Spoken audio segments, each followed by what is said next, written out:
Greetings, I'm Craig Wolf. Today we're with Dr. Edward Humbert, one of the country's leading hip and knee replacement specialists. Dr. Humbert, good to have you with us. Over the years, you've seen thousands of patients, and I understand they frequently ask you a similar question. Yeah, thanks, Craig. I get a lot of the questions from patients, and one of the main questions I get early is, why do I come to you, or what makes you different or better or worse than other surgeons around this area, Southwest Florida, and around the country even. And you answer that by saying? Just my background in general. I started off as a mechanical engineer at University of Florida. Started actually working for a couple of engineering companies and got bored doing stress design analysis, and was lucky enough to get a scholarship for a graduate school in biomedical engineering, which was specific towards implant design. So it got to the point where you had to decide, were you more interested in sort of making the parts or installing the parts? So once I got into graduate school and was in engineering, I realized I was working with orthopedic surgeons with design of implants, and seemed like it was more fun to put the parts in than to make the parts. So I went to medical school, went and did a orthopedic surgery residency, and subsequently did a fellowship in specifically knee and hip replacement. Okay. On the average, how many hip and knee replacements do you do in a year? I mean, from what the knowledge I've gleaned from you, it is a pretty staggering amount. Yeah, currently my volume for knees and hips is about 650 to 700 knee replacements a year, and about 400 to 450 hip replacements a year myself. How does that compare with other doctors around Southwest Florida, around the state, around the country? Yeah, if you just look at the state volume, there's a website for the state, the Agency for Healthcare Administration, which is kind of shortened as ANCA, publishes a website for specifically knee and hip surgery. And if you look at state volumes, I rank in the top 1 or 2 with volume for hips and knees, and that volume starts at around, for knees it's about 700 or 800 and drops exponentially. You'll see that from the number 1 surgeon to the number 20 surgeon, I may do 700 and number 20 might do 100. So it really goes down quick. Is the amount of experience that a surgeon has doing procedures important? Is there data that backs up experience versus quality? Yeah, as far as quality goes, and quality as far as how well the person does with their knee or hip replacement after the surgery versus the complications they can get. Both of those have shown increased knee and hip scores with higher volume surgeons. And that's been published in the American medical journals. There's probably 40 to 50 published articles over the last 10 to 15 years that show higher volume knee surgeons, higher volume hip surgeons have better outcomes with fewer complications. And these are independent sources that are providing this information? Yeah. The Journal of Arthroplasty is probably the most world-renowned journal for knee and hip replacement, and that's probably the most published number there is. Got it. Where do you do your hip and knee replacement surgeries? I do main surgeries at Lee Memorial Hospital, which is Lee Memorial downtown Fort Myers, and Gulf Coast Hospital, which is in Fort Myers as well. I mean, in a nutshell, I know you're a modest guy, but why do your patients end up choosing you? That's a good question of how I wonder myself, how does someone get busier than another joint surgeon that likes to do the surgery? And I've been to some of your seminars, and some of your patients want to know. The patients ask me why, and typically why do I get busy is mainly the patient. If I do a knee of a family member and they have 3 friends that happen to need a knee, if they do very, very well, typically they'll send their friends to me. And that's probably where I get 95% of the people that say, why did you come see me? It's not because I was an engineer. It's not because I did a fellowship in hip and knee surgery. It's more because my friend did really, really good with their knee and they trusted me to do theirs.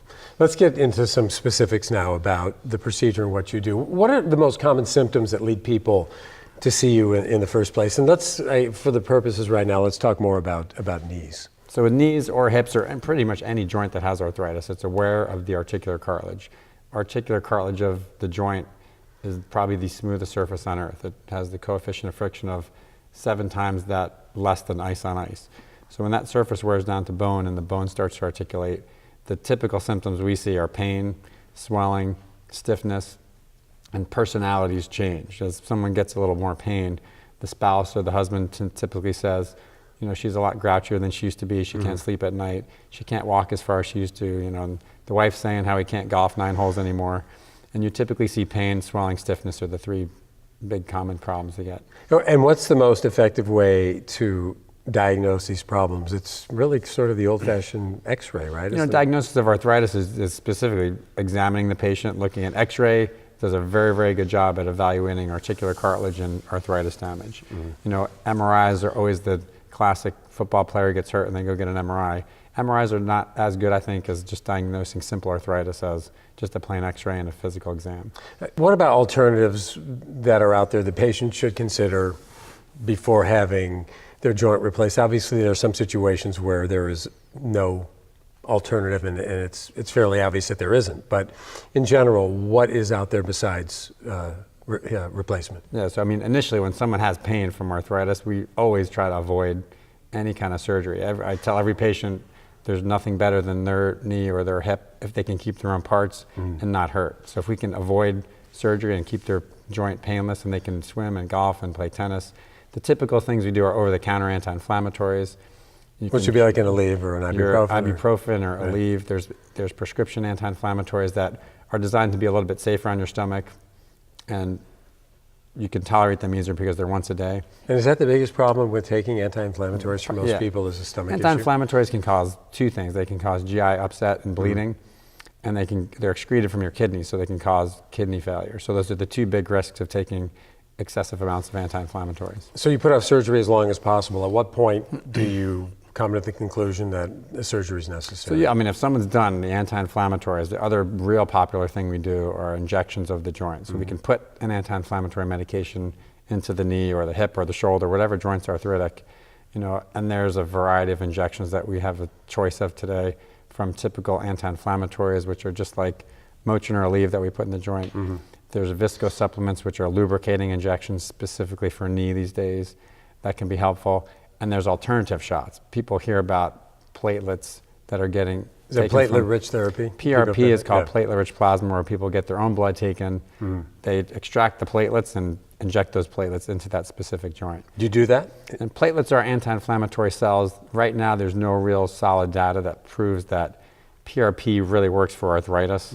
Or the other alternative is stem cells are very popular with patients. They always ask me, why don't I get the stem cells? Because their favorite athlete got them. Right. Because they heard about him flying to Germany and got, you know, if you have extensive resources and you could, you know, light $20,000 on fire in your driveway, you can do all those alternative shots, but none of those kind of alternative things are approved by insurances, which typically mean they don't work very well. And how long can you expect some of these injections to last in terms of pain relief? And I've had patients that do typical simple injections or the visco supplements for knees, where they can do 2 or 3 injections a year, and they've been doing them for 10 years.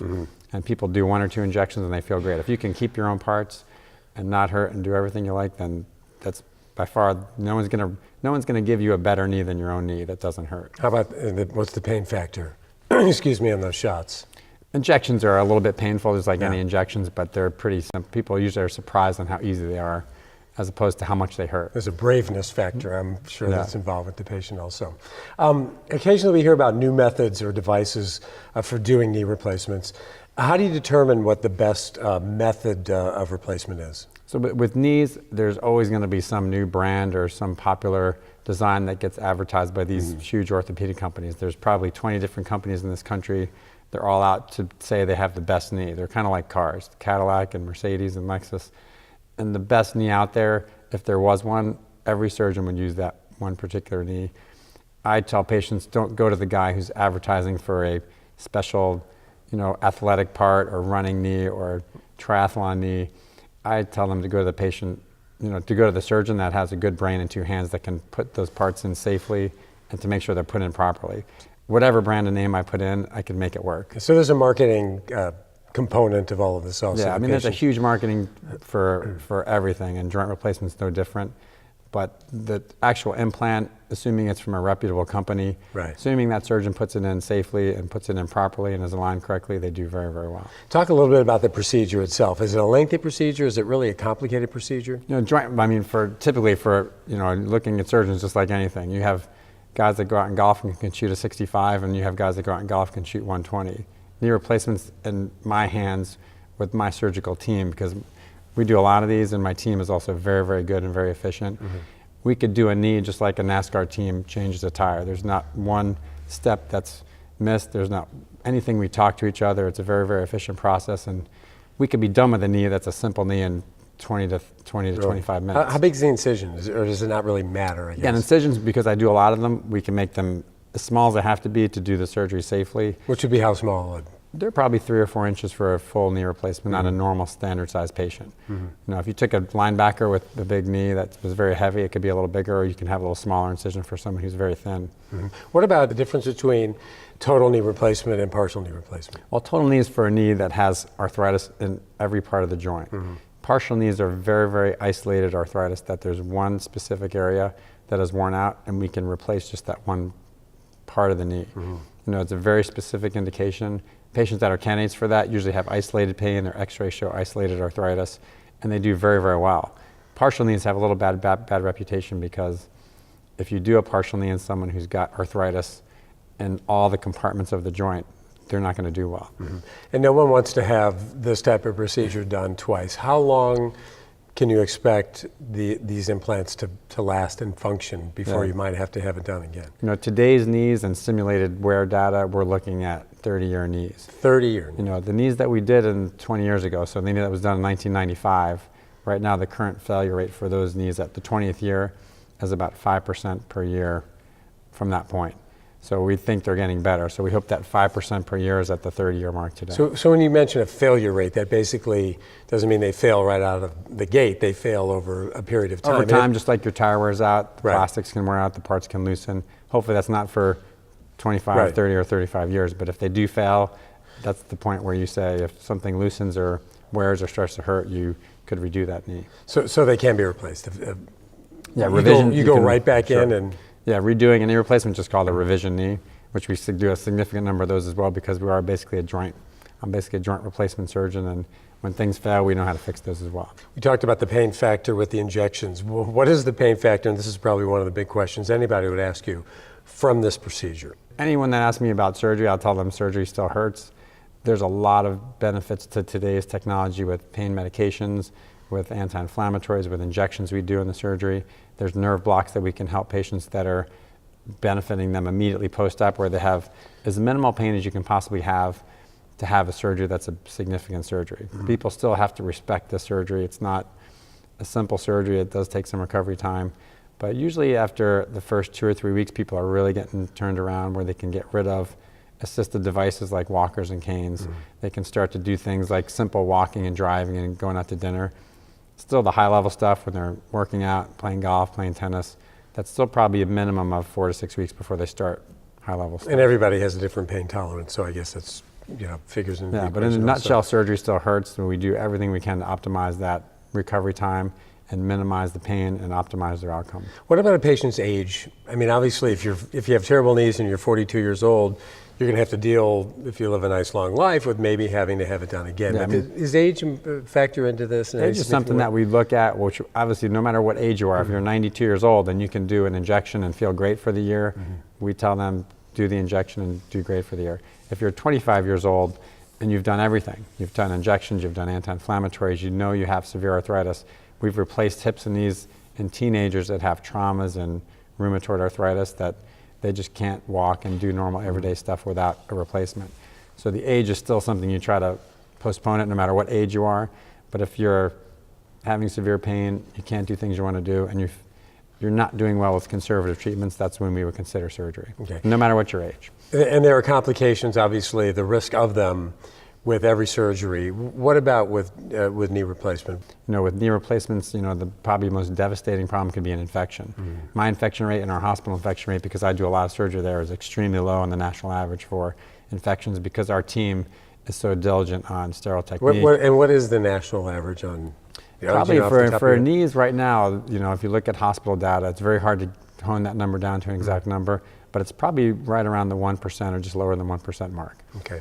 I can tell you, I can't remember my last infection, and we do 600 knees a year. It's been a long time since we had a primary knee infection. So what do you feel besides better when you've had a knee replacement? Is it a different kind of sensation? I mean, do you feel like you have a new knee? Or? For my patients, which I don't have a knee replacement yet, but Right. the patients that have them, their consistent pain and stiffness and swelling turns into, they feel like their normal knees back. They're still mechanical parts, and you're not getting a 20-year-old knee back, but you're getting a knee that specifically shouldn't hurt you anymore, should regain the full motion, should get their strength back. the stability's there, where they're able to confidently do their daily activities. And there's really no activity that I'll tell patients not to do. They can still exercise with low impact exercises, do weights, golfing, tennis, sports are pretty much all capable of doing as long as they're safe doing it. Can you run? And I know a lot of Probably runners I've had actually a few patients that do these ultra long-term marathons where they do 80-mile, 100-mile with runs. a knee replacement? I don't recommend they do those high impact stuff where they're going that significant distances because they tend to get swelling. But little mini triathlons, I have hundreds of patients that have done those little 3-mile run, a mile swim and a little bike on the end. Does that make them wear out faster when you really hit it hard like that? Just like a tire, if you beat it up a little bit, you may have some wear. That part could potentially loosen sooner, or the plastic can wear out sooner. But when you're talking a 30-year part, that may knock off a year or two, I would say. What about the recovery? I mean, that's obviously another big question people have. What is the recovery like? And obviously it differs from person to person also. Yeah, with the average knee, once the surgery is done, and the surgery, again, you're maybe in the hospital for 1 or 2 nights. You're typically doing home therapy or outpatient therapy your first 4 weeks. I see every one of my patients right around the 4-week mark, and they're typically back to driving, off of their walker and cane, doing everyday walking and going out to dinner. And they continually improve with that knee for the first full year, but they can do pretty high level stuff usually by the 6th to 8th week. So this is not ever done outpatient. You spend a night in the hospital when you get your joint replaced. Typically right now the Medicare codes are inpatient only. So you have to stay one night for Medicare. There's kind of a little push towards doing outpatient joint replacement. Over the last 5 years, those numbers have gone up significantly, basically to try to keep people out of the hospitals and get them back to their home as quickly as possible. I think there's benefits to that, going home right away, and there's disadvantages to that as well. What do you hear from your patients the most in the wake of this procedure? Is there a common thing that you hear from them first? Their reaction to the procedure, mentally and physically? I mean, the initial, first day after surgery when I visit patients, I probably would say more commonly I'll hear that it's not as bad as they think it is. They're doing better than they thought they would do.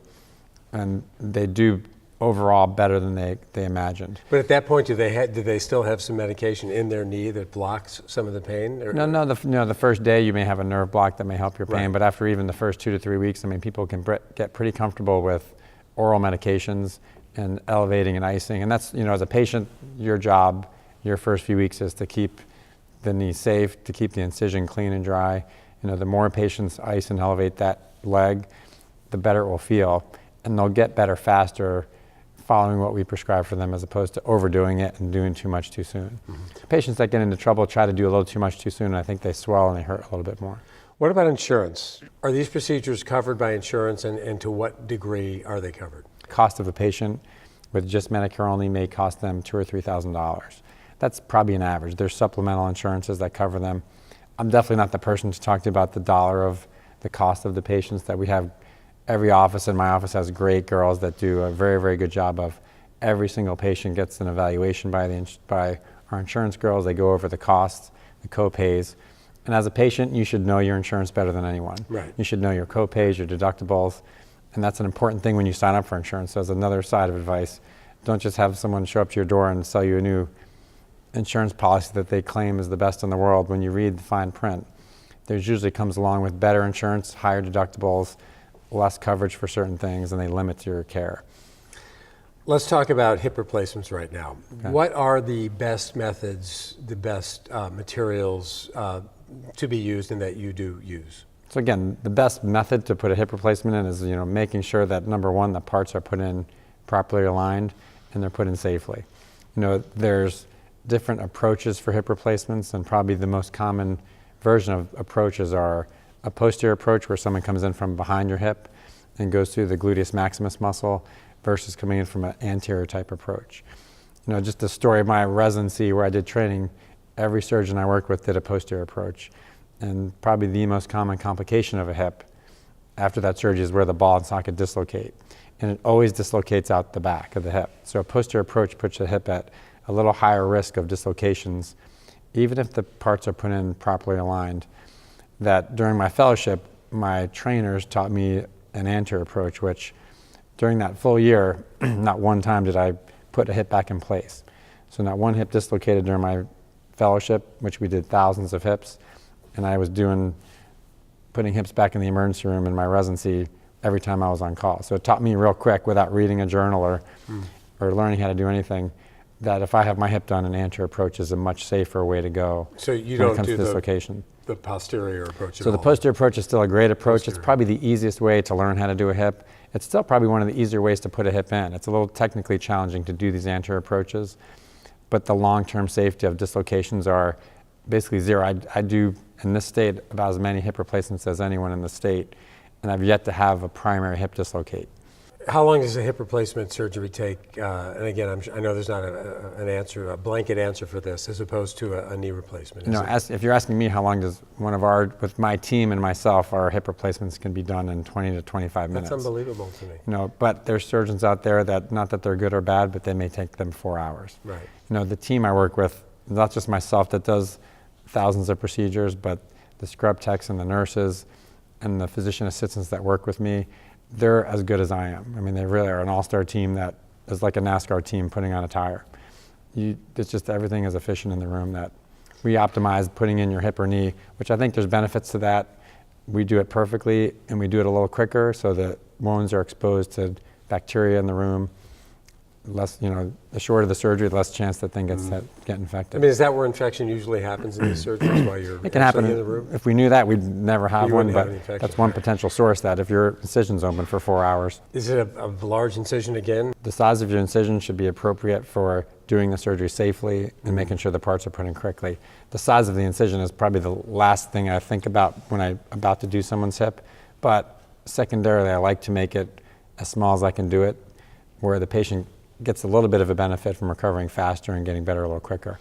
And they could be 3 inches long. They could be small as, I could probably put in a hip through the smallest incision in the world if I had to, but I'd make it where it's safe and it's perfect. Mm-hmm. So what can one expect immediately after hip replacement surgery? You're going to be in the hospital for probably 1 or 2 nights. You're going to be using some assisted device. Where It's a bigger deal in terms of the a hip and a knee replacement are probably in the same ballpark as Yeah. far as recovery goes. You know, still the first few weeks is using some assisted device where you use a walker or cane, keeping the incisions dry, taking some pain medicines as you need them. And again, the first 2 to 4 weeks of any surgery is still surgery and they still hurt. But we try to optimize your recovery to make you the best you can be as quickly as you can. And some more details, please, on the recovery and the rehabilitation in terms of the pain factor and how long both of those processes are. You're going to have a little bit of pain and swelling probably the first 3 to 6 months after any surgery. I don't care if it's a hip 6 or a months knee. out, right. But a knee and a hip replacement will exponentially improve the first 4 to 6 weeks, and then to continue to dramatically improve over the first 3 to 6 months. In terms of how long they last, the actual implant, hip versus knee. That's right. The parts themselves are, again, they're right around the 30-year mark. Right. I've seen a hip replacement in from my trainers that I've worked with, that I've seen over the years, of a 47-year-old hip. That was probably one of the first hips ever implanted that I still see, of a patient that was done in Columbus, Ohio, that just happened to move down here and knew I worked with Tom Mallory, who was one of the trainers that I worked with. So he's got literally, it's almost a 50-year-old hip. In terms of parts, in talking before, correct me if I'm wrong, but knees are generally not, the knee replacements don't involve the use of ceramics, but when you do hips, sometimes ceramics are used. Yeah, knees, a typical knee replacement is made of chrome cobalt, so it's a steel knee with a highly cross-link. It's called highly cross-link polyethylene liner, and it's a steel knee. There's titanium versions of knees, which we'll occasionally use on patients that have like a nickel allergy. Hips in general are titanium. They're porous coated that the bone grows into the implant. The cup and the stem are titanium. The articulating surface, basically where the ball articulates with the socket, is probably where you'll hear a lot of, new things coming out with hips, because there are hips that are made of, steel or metal balls that rub against plastic liners that do very, very well and have, simulated data that can last 30 years. The next best hip, we believe, is a ceramic type ball, which eliminates the wear on the plastic. And there's ceramic balls that articulate on ceramic liners, which are all ceramic. The wear rates of those are as close to zero as possible, but there's risks to the ceramics that you don't have with the metals. Is there an age component with hips also? Do you sit there and go, I'm only 60 years old, I don't want to have my hip done because I plan on living long, Yeah, I mean, again, when you do the hip is when your pain's bad enough that you say you want to fix it. I mean, I've done a dozen 16-year-old hips. We try to use the best parts, ceramic parts that could potentially last them a little longer. But again, the ceramics are great for a younger patient, but they're taking the risk of ceramic, with ceramic being a very, very brittle material. It's a glass material and it can fracture and break. So if that was to occur in a hip replacement, that's devastating. So when you're 90 years old, you would never consider using those better materials because they're just not worth the risk of using our standard metal balls with plastic liners. And essentially, both with knees and hips, you don't tell your patients when they should get their joints replaced. They essentially Yeah, I tell them, you. I could tell a patient, these are your options of doing conservative stuff. There's still nothing better than your own hip or knee if you can not hurt and do everything you like to do. And then I could also tell them, I know you've got severe arthritis, and if you consistently hurt enough, don't do well with the conservative treatments, I know how to fix it.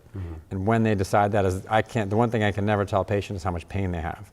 So when they tell me it still hurts, it still can't do things they like to do, that's when they decide, let's fix it.